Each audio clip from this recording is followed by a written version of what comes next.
Hello, আসসালামু আলাইকুম। শখের খামার ফরিদপুর ইউটিউব চ্যানেল থেকে ছোট্ট একটা শর্ট ভিডিও নিয়ে চলে আসলাম। তো আজকে হচ্ছে মুরগির বাচ্চাকে ভ্যাকসিন দিলাম। এটা হচ্ছে 11 দিন বয়সে গাম্বুরার প্রথম ডোজ ভ্যাকসিন করলাম।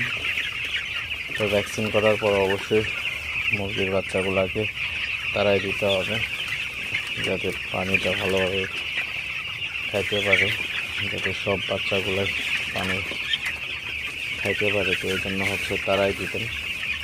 তো তারা দিলে কিন্তু আপনার বাচ্চাগুলো সবগুলো ভ্যাকসিন করলে কিন্তু আপনার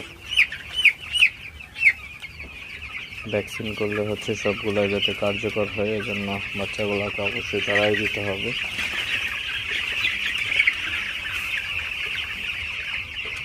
তো আপনারা দেখতে পাচ্ছেন, তো সব পানির কন্টেনারে কিন্তু বাচ্চাগুলো ভিড় করে আছে, আসলে পানি খাইতেছে।